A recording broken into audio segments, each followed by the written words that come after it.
Assalamualaikum, salam sejahtera. Selamat datang kembali di channel cerita horor dan history. Tumbal telapak tangan. Bangunan berlantai 3 dengan warna biru yang terlihat telah memudar. Ada sedikit cat yang sudah mengelupas sehingga menampakkan warna asli bangunan itu. Bangunan yang sebenarnya adalah tempat dijualnya obat herbal dan berbagai jenis jamu itu memang agak jauh dari bangunan-bangunan lain. Seorang gadis remaja memandangi bangunan tersebut dengan raut wajah ragu. Toko obat dan jamu Lavainis. Tulisan nama toko itu cukup besar dan jelas sehingga dari jarak jauh dapat dibaca oleh remaja berambut lurus panjang yang masih berdiri tanpa bergeming. Tiba-tiba Alika melangkahkan kakinya menuju ke toko itu dan masuk dengan perlahan, seperti ada kekuatan yang menariknya untuk memasuki toko itu dengan segera. Matanya pun menyapu seisi toko di lantai 1, mencari karyawan di sana untuk bertanya. Namun herannya tidak ada satu orang pun yang terlihat. Ada sofa tua, deretan lemari yang berisi obat-obat dan jamu.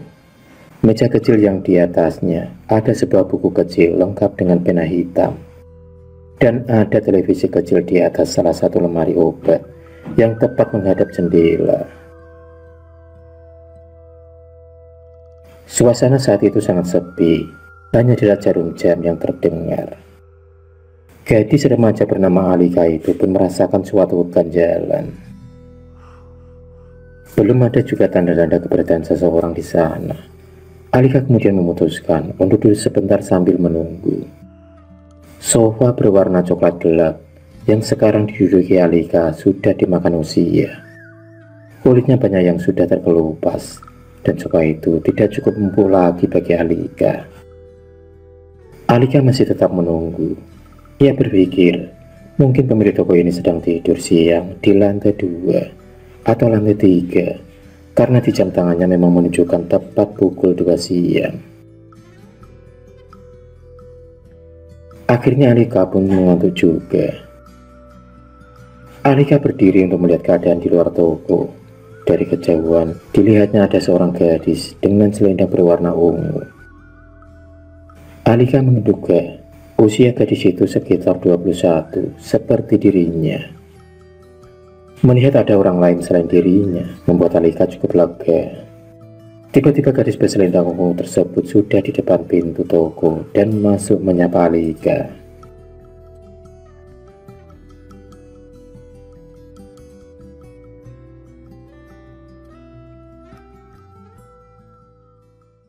Gadis itu pun bertanya kepada Alika dengan serius, dengan wajah dingin dan pucat.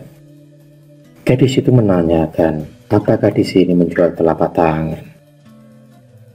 Alika pun bingung mendapat pertanyaan dari sosok gadis tersebut. Alika kemudian menjawab, pemilik tokonya entah ada di mana. Jawab Alika yang tiba-tiba merasakan tubuhnya merinding dan keheranan dengan gadis yang sangat misterius di depannya itu. Gadis itu pun mengatakan bukan sarung tangan, tapi telapak tangan untuk tangannya. Kata gadis misterius itu sambil mengangkat tangan kanannya dan ditunjukkannya tepat di depan wajah Alika yang langsung pucat pasi memandangi tangan tanpa telapak tangan dan jari-jari. Tangan itu berlumuran darah dan menetes jatuh ke lantai. Tiba-tiba wajah gadis misterius yang pucat dan dingin itu telah berubah menjadi wajah seram berwarna hitam dengan bola mata meloncat keluar. Rambutnya sudah sangat berantakan dan pakaian putihnya berlumuran darah. Tangan kirinya dengan jari-jari berkuku tajam berusaha meraih wajah Alika dan berusaha mencakarnya. Alika pun begitu ketakutan, tubuhnya gemetaran sehingga tidak dapat menggerakkan kaki untuk berlari. Dengan jelas, Alika melihat wajah gadis itu yang sekarang berubah menjadi hantu menakutkan yang begitu dipenuhi dengan dendam. Seolah-olah hantu itu ingin membalaskan dendamnya kepada Alika. Alika tidak dapat melakukan perlawanan apa-apa. Matanya hanya terpejam, membaca surat-surat pendek yang dia hafal dan memasrahkan semua kepada Allah. Apa yang akan terjadi padanya? Beberapa detik pun berlalu, namun Alika tidak merasakan wajahnya dicakar atau dilukai hantu itu. Perlahan, Alika kemudian membuka matanya. Hantu itu sudah tidak ada, hilang. Alika pun terduduk lemas di lantai. Merasakan kelegaan yang begitu besar, Alika memikirkan suara hantu tadi yang menyuruhnya keluar. Apa hantu itu tidak menyukai keberadaannya di sini? Pikir Alika. Dari lantai atas, terdengar ada langkah kaki seorang menuruni tangga. Alika pun terperanjat dan membayangkan jika itu adalah hantu tadi yang masih ingin membunuhnya. Langkah itu semakin jelas karena sudah berada di lantai kedua. Keringat dingin dengan derasnya kembali mengaliri dan membanjiri tubuh Alika yang lemas. Rasanya ia ingin menangis. Alika lega karena itu benar-benar orang.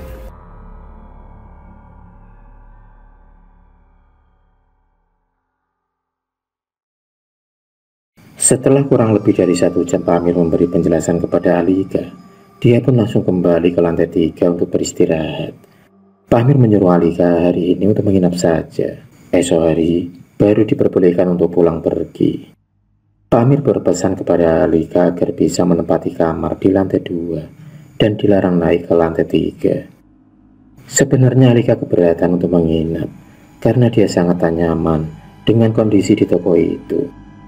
Tapi mau gimana lagi, Alika tidak mau kehilangan kesempatannya untuk bekerja. Pukul 5:30 sore sudah membuat langit cukup gelap. Alika sedang duduk di dekat jendela kaca sambil memandangi langit di luar sana. Kamar itu cukup besar dan nyaman untuk Alika.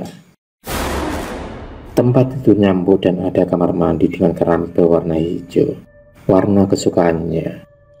Alika belum memutuskan untuk tidur karena dirasanya tanggung. Karena setengah jam lagi azan maghrib akan berkumandang. Sehabis sholat maghrib, dia baru akan memejamkan matanya dan tidur di atas kasur empuk dengan spray yang juga berwarna hijau. Sehabis menunaikan kewajibannya sholat maghrib, Alika ingin membaca Al-Quran. Tapi ternyata Al-Quran Alika tidak ada di dalam tasnya. Mungkin tertinggal di rumah, karena memang dia tadi pergi dengan terburu-buru. Alika hanya berzikir dan berdoa meminta perlindungan kepada Allah agar tidak terjadi apa-apa dengan dirinya. Tepat pukul 12 malam, Alika pun terbangun. Dia mendengar suara berisik di lantai 3. Suara seperti tertahan minta tolong. Sama-sama Alika dapat mendengar suara cerita menahan kesakitan itu. Dengan keheranan, Alika pun bangun dari tidurnya. Rasanya ia ingin ke lantai 3 untuk mengetahui ada apa sebenarnya. Belum habis kebingungan Alika, ada suara hentakan keras seperti suara kayu yang mengenai sesuatu. Cerita meminta tolong semakin jelas.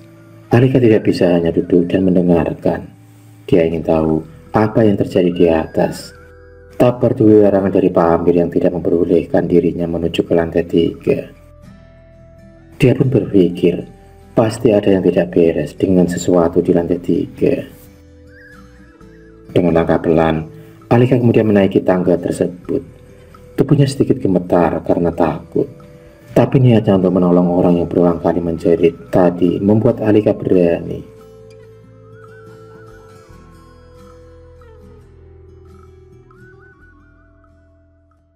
Ternyata di lantai 3 hanya ada satu pintu yang tertutup rapat. Pasti itu pintu kamar Pamir. Alika kemudian mendekatkan telinganya pada pintu. Benar, suara meminta tolong itu berasal dari kamar tersebut. Dengan refleks, Alika pun kemudian mengetuk pintu dengan keras. Alika kemudian meminta tolong untuk dibukakan pintu. Tiba-tiba suara tersebut berhenti. Sekarang hanyalah sunyi yang menguasai suasana. Akhirnya pintu pun terbuka dan terlihatlah Pak Amir. Pemandangan di dalam kamar Pak Amir membuat jantung Alika seakan meloncat keluar. Seorang wanita muda telah mati terkapar di atas kasur yang berspray putih. Namun warna putihnya sudah berubah menjadi merah karena darah yang mengalir dari tangan kanan wanita itu yang tidak ada lagi telapak tangan dengan jarinya.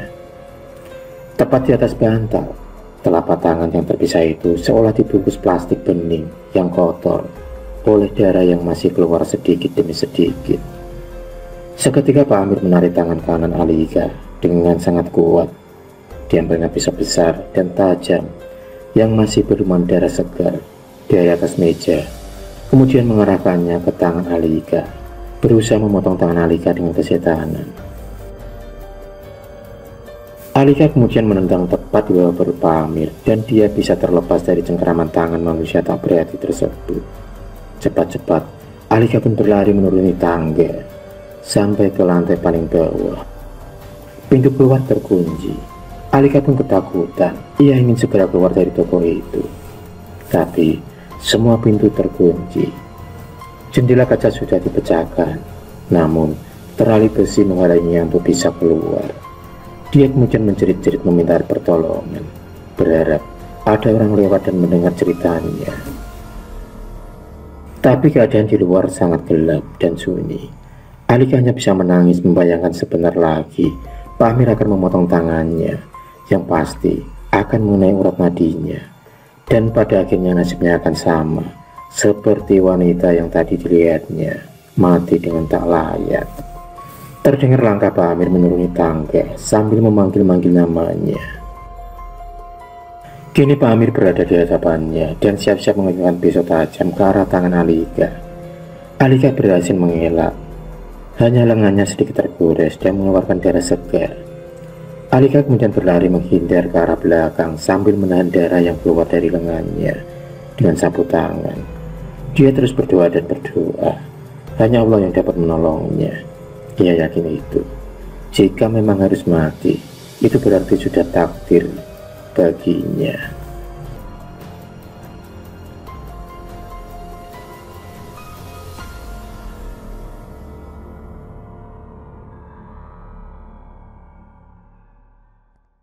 Terdengar jeritan keras. Alika menoleh ke belakang dan berlari menuju ke depan. Pandangan menakutkan menghiasi penglihatannya. Sungguh tak dapat dipercaya, namun ini nyata dilihat oleh Alika. Hantu wanita yang menakutkan tadi siang itu kini mencakar-cakar tubuh Pak Amir. Beberapa saat kemudian mulai bermunculan hantu-hantu wanita lain yang kesemuanya berpakaian putih penuh darah dan tangan kanan tanpa telapak dan jari. Salah satu dari mereka memotong dengan sadis kedua tangan Pak Amir. Pak Amir pun menghembuskan nafasnya yang terakhir seiring melemahnya jeritan kesakitannya. Hantu-hantu itu pun menghilang dan pintu tiba-tiba terbuka. Alika kemudian keluar dari toko itu sambil menjerit dan berteriak. Entah sampai kemana ia akan berlari. Alika tak tahu. Di tengah jalan, Alika pingsan dan tak sadarkan diri. Perlahan mata Alika terbuka. Dia berada di ruangan serba putih dan berbau obat-obatan. Seorang suster tersenyum kepadanya. Alika pun membalas senyum itu dan meringis ketika dirasakannya sakit di lengan tangan kanannya yang sekarang telah diperban. Papa dan Mama Alika yang juga berada di sana langsung memeluk anak mereka dengan tangis haru. Mereka sangat bersyukur karena Alika berhasil selamat dari pembunuhan sadis oleh Pak Amir yang dulunya adalah dokter di rumah sakit itu. Ketika Pak Amir bertemu dengan seseorang yang mengajarkannya ilmu hitam, Pak Amir berhenti menjadi dokter dan dia menghilang tanpa berita. Pak Amir membuka toko obat dan jamu yang tidak pernah mau melayani pembeli. Membangun toko itu hanyalah salah satu cara Pak Amir untuk mendapatkan tumbal tangan 10 orang wanita yang akan diambil sebatas pergelangan tangan saja, guna membuatnya awet muda dan kaya tanpa usaha. Dia sengaja memasang iklan di koran tentang lowongan pekerjaan khusus wanita muda, agar dengan mudah dia dapat menjebak para wanita itu.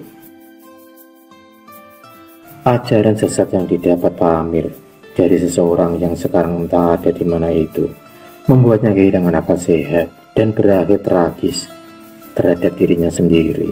Karena roh-roh 9 wanita yang berhasil dibunuhnya itu ternyata membalas dendam. Saat Alika pingsan di tengah jalan, dia ditemukan serombongan polisi karena lengan Alika terluka cukup dalam dan masih mengeluarkan darah. Para polisi itu pun mengikuti jejak darah yang tercacar di jalanan dan sampailah di toko obat dan jamu Lavendis. Alika mendengarkan penjelasan kedua orang tuanya yang masih memeluk erat dirinya. Pagi itu, toko itu sudah diamankan polisi. Sayang, mayat wanita-wanita muda yang dibunuh itu akan segera dimakamkan. Begitu juga dengan mayat Pak Amir. Alika pun bersyukur, tak henti-hentinya keluar dari mulutnya. Alika kini semakin mengerti dan meyakini keagungan Tuhan Sang Maha Pencipta. Segala sesuatu yang mustahil sekalipun dapat terjadi jika Tuhan telah menghendaki. Akhirul kalam. Wassalamualaikum warahmatullahi wabarakatuh.